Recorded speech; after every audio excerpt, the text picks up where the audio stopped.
Em casa dos meus sogros, e em particular do meu sogro, ouvi muitas vezes uma frase que nunca compreendi bem o sentido. Ó príncipes, meus irmãos. Só quando tive a ocasião de me cruzar um poema em linha reta, percebi na verdade este significado.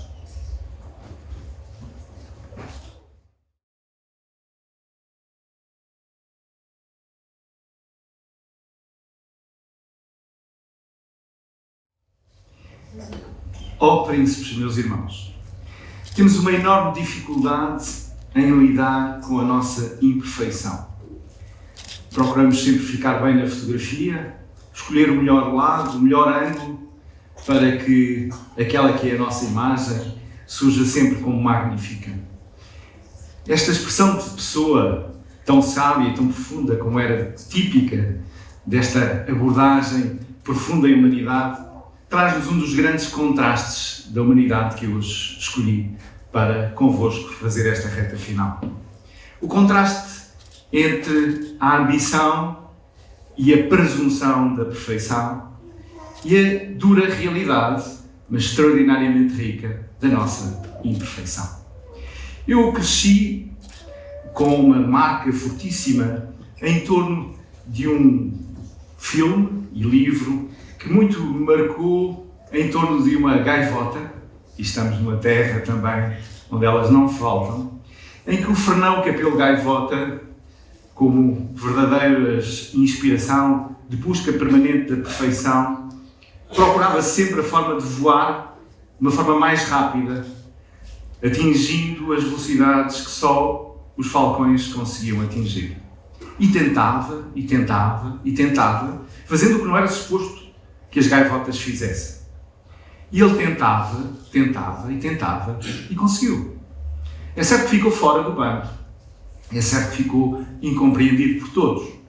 Mas esta imagem que foi crescendo comigo, da ambição de ser perfeito, a certa altura torna-se numa obsessão do perfeccionismo.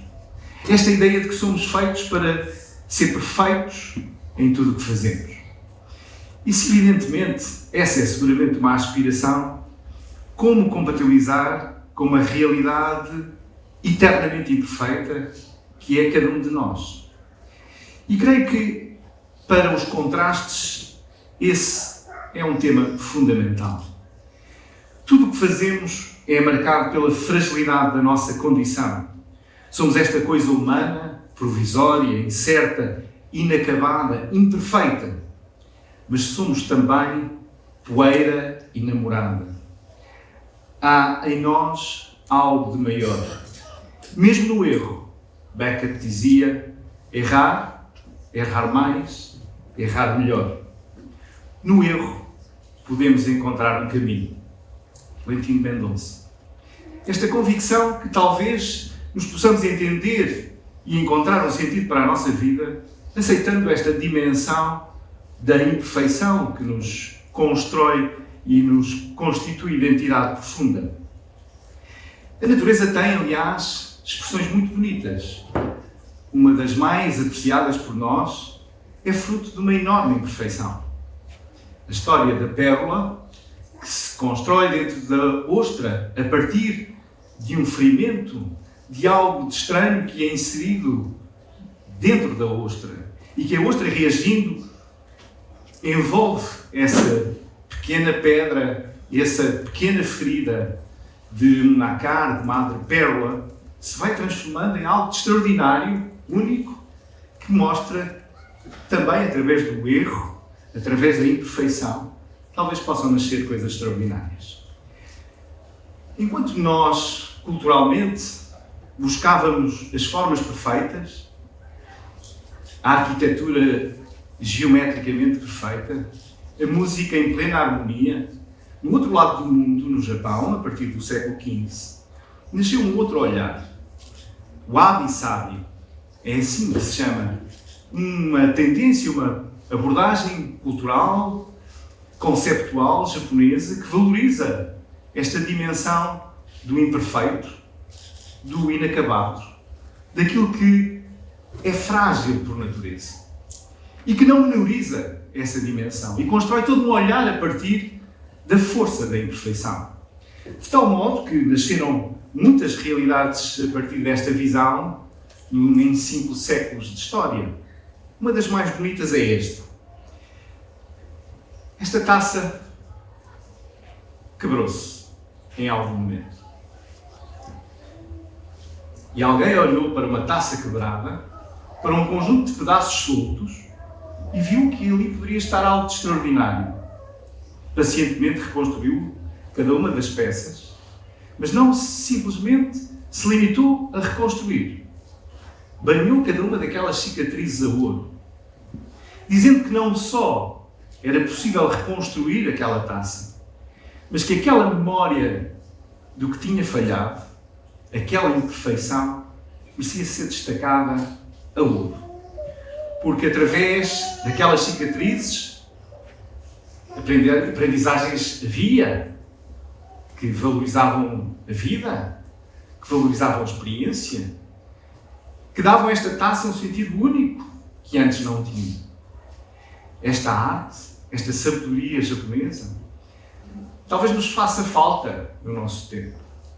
Talvez precisemos de saber valorizar todas as nossas cicatrizes e pintá-las a ouro.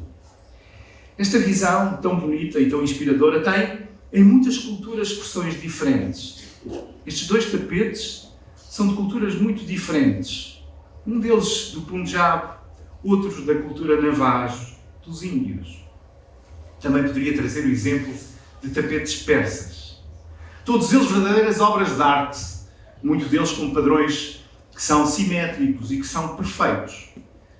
Mas é muito interessante que aqui a forma como a imperfeição surge ainda mais notável. Os artesãos introduzem nestes tapetes, propositadamente, imperfeições.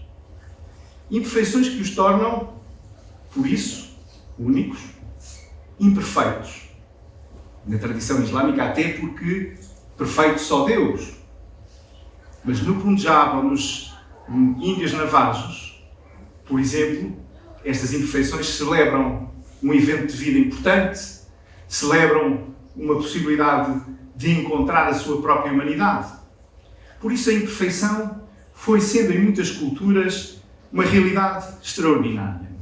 E até se olharmos bem para a nossa tradição greco-judaico-cristã, esperando sobretudo na cristã, ela é filha de uma visão da imperfeição. Tantas vezes se foi perdendo na leitura do cristianismo que o herói humano da história do cristianismo, que não Jesus Cristo, esse era Deus, é um homem cheio de defeitos. Pedro, aquele que Jesus Cristo escolheu para líder da sua igreja. Ora, esse, para quem conhece os evangelhos do princípio ao fim, é um impulsivo, faz imensos disparates, mas sobretudo no momento decisivo, no momento final. Pedro, que dizia, todos te podem negar, mas eu não. Pedro diz que não conhece aquele que era o seu mestre. Nega-o 3 vezes. Não o conheço. É um traidor no momento decisivo. Tem esse gesto vil, de vil humanidade, diria eu, nesse momento. É muito bonito para os crentes perceberem depois o capítulo seguinte. Mas também para os não crentes pode ser um tema de inspiração. Quando se reencontram num outro momento, Jesus Cristo e Pedro, Jesus Cristo não vem dizer seu bandido. Então tu que tiveste toda a vida comigo, chegas à hora de crítica e dizes que não me conheces? Quando veio o soco, como diria Fernando Pessoa, baixaste? Jesus Cristo não lhe diz isso de todo. Só lhe pergunta, Pedro, tu amas-me? E pergunta-lhe 3 vezes. E Pedro diz, com muita vergonha, sim, sabes que te amo. Esta visão da imperfeição em Pedro é também muito inspiradora para crentes e não crentes, porque torna visível que esta nossa natureza não nos limita, no entanto, a não ambicionar mais e ir mais além. Há um filme também que me marcou muito mais tarde, As Asas do Desejo. As Asas do Desejo é um filme extraordinário de Wim Wenders, que grande parte do filme se passa no domínio da perfeição. Dois anjos que vivem a eternidade, a perfeição, vão observando e tentando compreender a humanidade nos seus pensamentos, nos seus sofrimentos, nas suas dificuldades. Mas têm muita dificuldade em perceber, pelo menos no início. Até que um deles, tocado por uma das personagens humanas com que se encontra, se desespera da perfeição de ser anjo e diz: o que eu quero, o que eu ambiciono, é a imperfeição dos humanos. O poder esfregar as mãos e sentir o calor. O poder sentir que a minha vida é finita e que posso amar plenamente. Quando Cassiel se torna verdadeiramente humano numa viagem sem regresso, ele encontra uma natureza humana imperfeita, mas também uma plena realização de uma vida a cores, como muito bem o filme mostra, que um anjo nunca conseguiria viver. Com As Asas do Desejo, a imperfeição ganha uma dimensão muito especial. E trago de novo Tolentino, essa figura maior da nossa cultura e da nossa poesia, e sobretudo da nossa capacidade de interpretar o ser humano. Diz-nos Tolentino Mendonça: abraçar a imperfeição é aceitar a amizade como uma história ainda em aberto, que conta ativamente connosco. Na imperfeição é sempre possível começar e recomeçar. A imperfeição permite-nos compreender a singularidade, a diversidade, o real impacto da passagem do tempo em cada um. É verdade que as nossas fragilidades dão-nos também as nossas singularidades. E do impacto da fragilidade em nós, que mostra a nossa realidade mais profunda, mostra a vida de Deus e os seus vestígios em nós. Esta noção de que a imperfeição nos dá verdadeiramente a chave para compreender a nossa identidade. Ouvi uma história de um filósofo que muito admiro, o meu amigo François Vallée, que aqui vos quero reproduzir. Ele é um contador de histórias que eu jamais conseguirei reproduzir, mas aqui vai. Havia um carregador de água que todos os dias carregava a água para o seu senhor. Tinha 2 potes. E esses 2 potes eram todos os dias cheios de água. E ele subia todos os dias o caminho até à casa do seu senhor. Porém, um dos potes tinham umas rachas. E quando chegava lá acima, metade da água tinha-se perdido pelo caminho. E esse carregador de água tinha uma enorme vergonha por ser tão ineficiente, por ser tão imperfeito, por não conseguir cumprir o objetivo de levar 2 potes de água até a casa do seu senhor. E um dia, já desesperado, confessou isso ao seu senhor. Que vergonha, dizia ele. Que vergonha que perco metade da água pelo caminho. E o seu senhor convidou a regressar ao início do caminho e fazerem os 2 juntos o caminho. Agora sem potes de água, olhando para o caminho. E chamava-lhe a atenção. Olha o que está desse lado, no caminho que percorres todos os dias. E o carregador via um leito de flores que haviam florescendo por aquele lado. O lado do pote, cheio de gretas, que ia perdendo a água pelo caminho. O Senhor dizia: foi essa água que gerou estas flores. Por isso, não te entristeças com a tua imperfeição, com a metade da água que o teu pote perde. Gerou estas flores. que é que as falhas, as gretas nos trazem? A imperfeição. Mas nunca encontrei uma definição tão extraordinária como a de um grande poeta e grande músico, que seguramente muitos de nós nos marcou, a mim muitíssimo, que é Leonardo Cohen.